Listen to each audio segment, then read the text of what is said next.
Hello ladies and gentlemen, this is SidAlpha and I'm coming to you tonight with another episode of Is It Worth It? Tonight we're looking at Alone in the Dark, Illumination. This game was released on June 12th by Pure FPS and is touted to be a survival horror genre type game. So let's dive right in. We'll take a quick look at the settings, the options menu here. We have aim sensitivity and invert y-axis. That is the gameplay functionality feature set right there. Audio, pretty standard. Nothing really out of the ordinary there. Video. Now, you can actually see this does have a low, medium, high, and epic setting. However, I've actually seen... Notice the effects there change.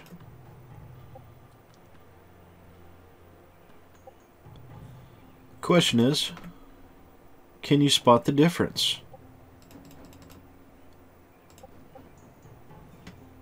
Because I really can't. From everything I've seen, that most of these settings and the video settings here, short from the resolution and display mode, are virtually useless. They make very little change to the game whatsoever. Just to prove that, we'll change the view distance. We'll turn all of this on to low, just so everyone can see what it's like. We'll apply the resolution settings, go back. We will start a game with the absolute lowest graphics settings there are.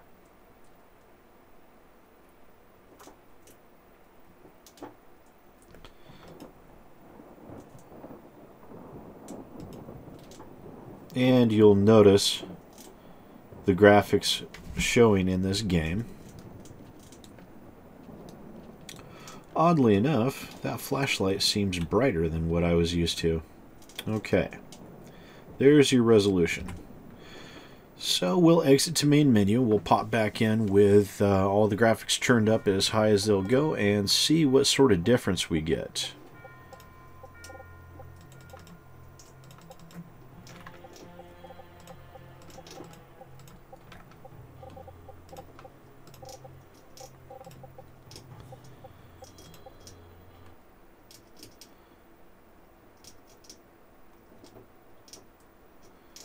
Okay, this does take a little while to load, which is a bit concerning considering the overall quality of the game really isn't that spectacular.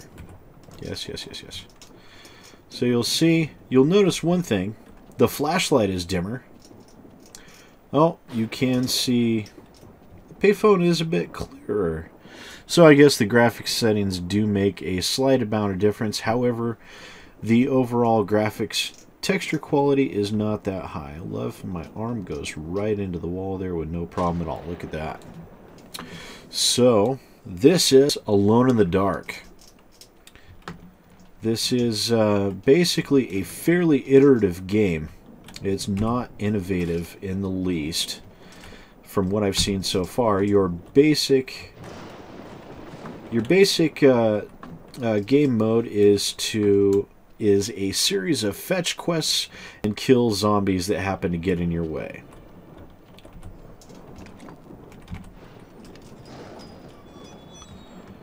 As you can see, there are a bunch of zombies right there, and oh no, what am I to do? Because you can hardly hurt them unless they're in the light.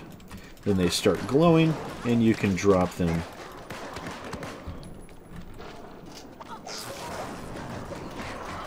If you can actually hit them with the crosshairs, because your special attack there is just so spot on.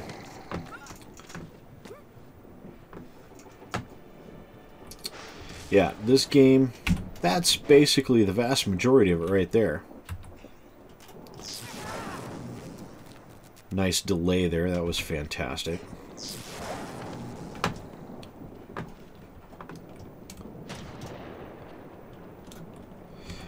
So basically, this is a stay in the light kind of video game. You notice when you stand in the light, our magic bar goes back up. Good God. Okay, I did have it on easier mode when I first started looking at this game. So far, the only real difference is, oh no, there's a lot more bad guys. Which, by a lot more, means there's a few more. Which should be interesting because I have gone through 2 entire levels of this game so far with absolutely no enemies on it whatsoever. So overall, this is the vast majority of the game. This is what you will be doing. You will be running from spot to spot to turn on a light or to light a fire. You will see your objectives highlighted no matter where you are off in the distance. Enemies will zone in from out of nowhere in order to mess with you. So as far as horror goes, the only thing scary I find about this game is its gameplay mechanics and its graphics. Awesome. Crosshairs weren't exactly on him. Oh, I actually died. I'm so scared.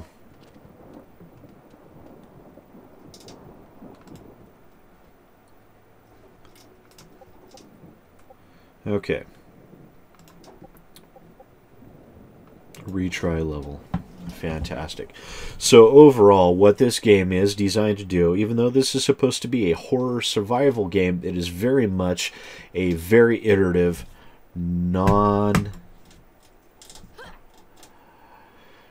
very non-innovative third-person shooter. You do have 3 different character classes with different specials and abilities, but also those abilities are fairly limited in scope. Basically, you saw the vast majority of the first several hours of the game right there. Game's mechanics right there. The texture graphics of this game overall are very poor quality. Now, bear in mind, this is not your standard indie purchase game. This is almost the price of a full-release AAA title. Oh, and by almost, I mean a significant portion. This game is $30, and for what you're getting here, I really don't see the value in this. Like I said, I've been playing this for several hours, trying to find some redeemable quality, and all I've found so far is bland game mechanics and myself trying to find something fun with a game that has shown numerous mechanical flaws, video glitches, and just a lot of stuff that makes a game just not enjoyable to me at all. I mean, this is one of those few games that I have to say is actually a chore for me. It is a chore to play. There is no enjoyment here whatsoever. Oh no, he came out of nowhere. Oh, I'll just push Q and smack him on the head. So terrible. Really? Get down. And he suddenly rezzed in up there. Isn't that great? Such fun game mechanics. Look at that. That's fantastic. I'm loving this.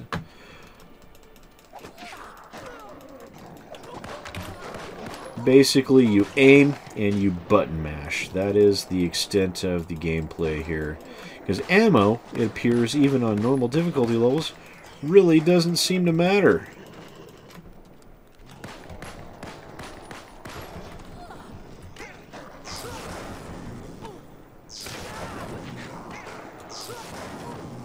Oh, there was one that came down behind me. So it can be mildly difficult at times, but as you can see, you still get experience points and can level up even by dying, which is quite fantastic. Which I suppose would make a certain amount of logical sense, as it will help buff you up in order to be able to progress through the game if you happen to have difficulties with it. So that does make sense. I'll give them a little bit of credit for that, I will.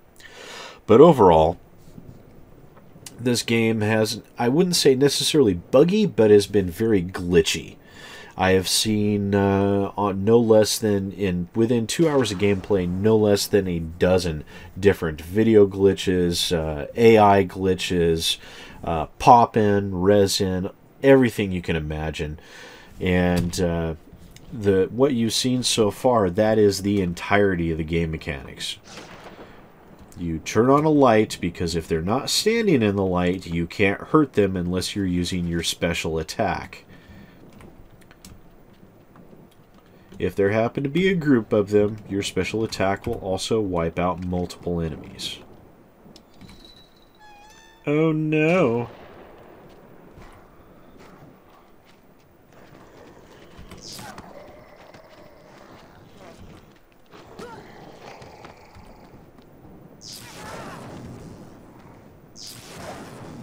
And there they all go. Bye-bye! So then what we can do here is we'll just charge back up real quick. So yeah, overall, basically your mission objective is to continue on. We'll step back here. Come into the light. Step into the light. Step into the light. Wow, you are just dumb as a box of rocks, aren't you?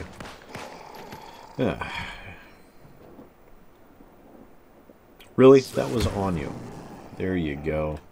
Yeah, if your crosshairs aren't lined up perfectly, then you will have difficulty hitting your targets with a special attack. See, that went right through the door and affected them no problem.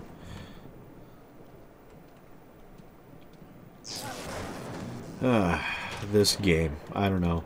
I'm trying to give you a proper, concise review, but it is very, I shouldn't say review, first impressions. I'm trying to give you a proper, concise first impressions review. Folks, I really am. But it's just so hard with this game. It's just not... See? Come on, there you go. It's just not a good game. It's really not. Where the hell did you come from? Hello. Get them before they step out of the light.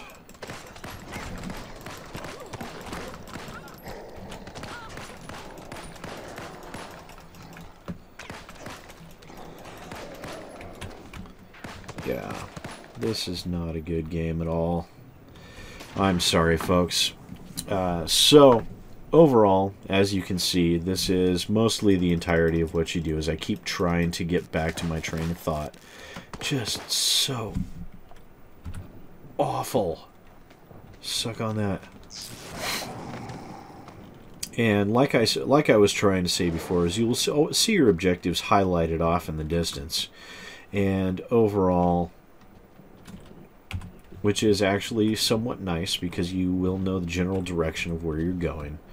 But also at the same time, it does take away a bit of the immersion, just like so many other things in these type of games do.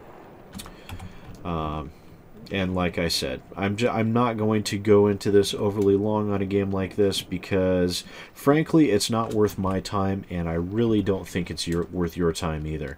I mean, you can see the graphics here. Look at the back of this this character model here.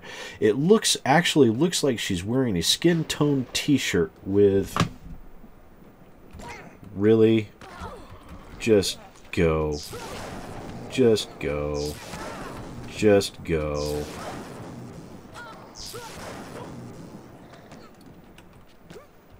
I'm above 100, so I won't recharge. Yeah, it doesn't look like it's a part of the character's skin very much. It looks like she's wearing a T-shirt with that tattoo underneath her dress.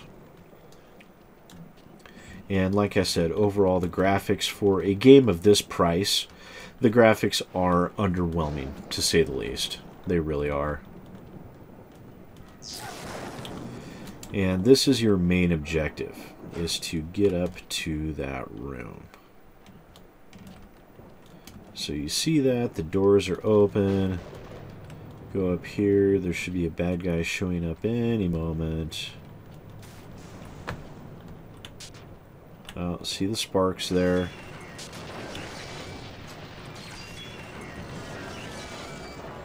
And it stopped. So basically that means you can't get in through that door, so you have to continue on with the game's real objective, which is making you do stupid fetch quests, because it couldn't think up any more imaginative game mechanics than following something that you can see in your average MMO. Take that, thank you. Objective complete. Yeah, and if you're not paying attention to the writing in the upper left-hand corner of the screen, you will miss out on the current game objectives, which can be a bit troublesome for you at times. However, being everything is highlighted in the background, you shouldn't have too much problem at all. So we wire this up to this pole because the pole gets struck by lightning, and basically we go and find, like off over there, more spools of wire to string it along to get to the generator. A very basic fetch quest. Like I said, this game has very little enjoyment factor to it whatsoever. Hello, goodbye. The AI is simplistic at best. And so far, actually though, to the game's credit, I haven't seen any weird difficulty spikes in the game, aside from enemies popping out of nowhere, which is, I guess, supposed to be scary, but it just ends up being irritating.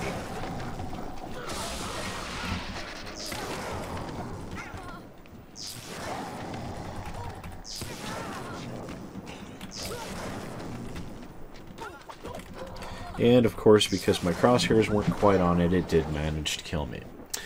So overall, what I would say for this game, ladies and gentlemen, is avoid at all costs.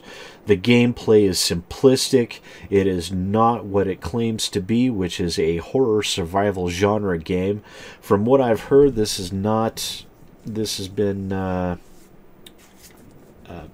even more iterative than of this type of genre than what genre it's quite clearly supposed to be trying to be. Just to go into it a little bit more, again, like I said, this is released by Pure FPS. I'm having a hard time getting my mouth to function correctly tonight. And that was the developer. The publisher is actually Atari Games. And I guess that's not surprising. They figured they could make some sales off somebody else's. You know, they thought it was worthwhile. As with a lot of things Atari, they guessed wrong. This is not a worthwhile game at all. Just to even... So far, I mean, looking at this, a couple of things that they note on the page of their game is diverse environments. So far, what I've seen is what you have seen so far, and tunnels. Basic third-person shooter tunnel crawl. And dynamic environments make changes to your environments and things like that. The only thing that I have seen where you actually make a change to the environment is when you're in a tunnel system and you go on your fetch quests to find some explosives to blast some rocks, and it opens up a tunnel for you to be able to continue on with the very linear level. That is not what I would, in any way, shape, or form, what I would consider to be a dynamic environment. Just to reiterate the pain points again so far, we have they are claiming dynamic and diverse environments, and this is very, very much not the case, which is clearly false advertising to you, the consumer. The game's graphics are subpar for the price range that they are asking. The gameplay is iterative. The game mechanics is boring. The storyline is very, very dull. There's absolutely no character development whatsoever. Everything is text-based. We have noticed numerous gameplay video and audio glitches, even when you're walking along in the environment and you transfer into walking through water.